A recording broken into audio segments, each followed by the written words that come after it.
To all of you currently in elementary or grade school, you better enjoy those field trips while they last because they barely exist in high school. And that doesn't just apply to field trips either. Snack time, nap time, recess, just less work in general. None of that stuff is going to last.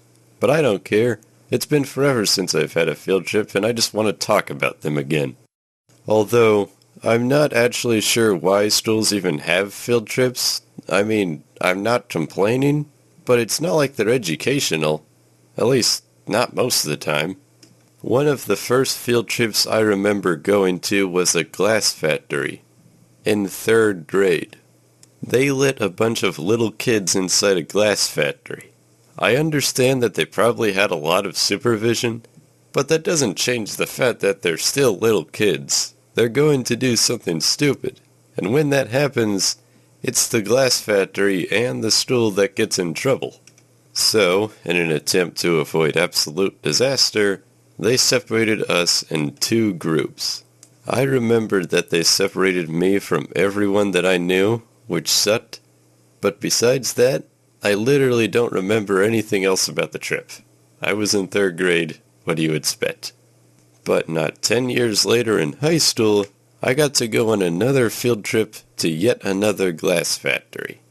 I know I said to relish field trips earlier because they wouldn't last in high school, but there are special cases. If a teacher were to ask the school to go on a field trip for educational purposes, they would probably allow it. So let me put this into more of an educational perspective here. Arizona can reach temperatures up to 120 degrees Fahrenheit, or 49 degrees Celsius.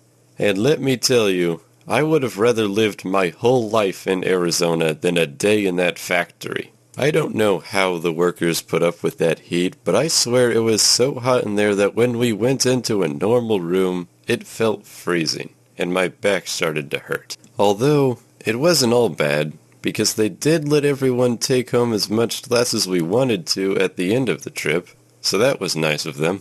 And they also had this huge mountain of broken glass that we could pick from, and I wanted to take a picture of it, but then I realized something pretty horrible. I kid you not, I forgot my phone in English. So, not the best ounce of luck ever, but this is fine, nothing I can't handle. So I asked my art teacher what time we'd be getting back. And she said, "Oh, we'll be getting back 15 minutes before we dismiss for the day." Oh, okay. Also, we'll need to spend about 7 of those minutes to make sure the glass you picked up stays safe.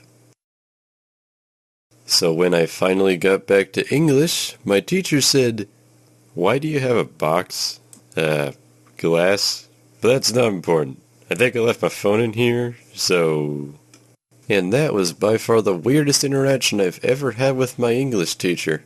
I also had another field trip in my library class, but I'm not gonna lie, it wasn't that interesting. We just cleaned a library from my old elementary school, but we did have some pizza, which is just the most essential food to have on any field trip. I don't know why, but pizza tastes so much better on a field trip. I usually have 2 slices of pizza each time I have some, but when I'm on a field trip, I try to eat as much as physically possible, and then I end up feeling sick the day after. It's almost like it's some once-in-a-lifetime opportunity where I don't have pizza on every other field trip. Anyway, let's talk about something equally as important. Adult responsibility. At the age of 12. Yet another bad idea on the school's part. Do you really think a bunch of 5th graders are gonna remember how to do bills 10 years from now? But looking past that, this right here is one of the most memorable field trips I ever had. And I honestly have no idea how to pronounce its name. I'm not sure if it's supposed to be J.A. Biztown or some weird spelling of Jobstown. Anyway, it's supposed to be a place where young people can learn the responsibility of society and having a job. You know, all that fun jazz. Also, there's something else I really want to complain about. They made you pay for everything you did there. They made you pay for walking on the grass, walking in someone else's building, Bills. Trust me, I would know I was in charge of them, although I really shouldn't have been. Not only did I have to write everyone's bills, I also had to deliver them, and make sure everyone signed them. So when I was delivering bills, I had the CEO sign them. But apparently I needed the entire team to sign it. So when I got back to my office, I was informed that I needed to revisit every building in town again, because I single-handedly destroyed the entire economy from the inside. But I do have one more field trip that I vividly remember, even though I was only in 4th grade at the time. The school had us go over to a park. The field trip wasn't anything too special on its own, but they didn't let us do anything over there. If I took 1 foot out of the park, I'd instantly be chewed out for it. They also had us stay in groups the whole time. What kind of field trip makes you walk in a straight line while walking around a park?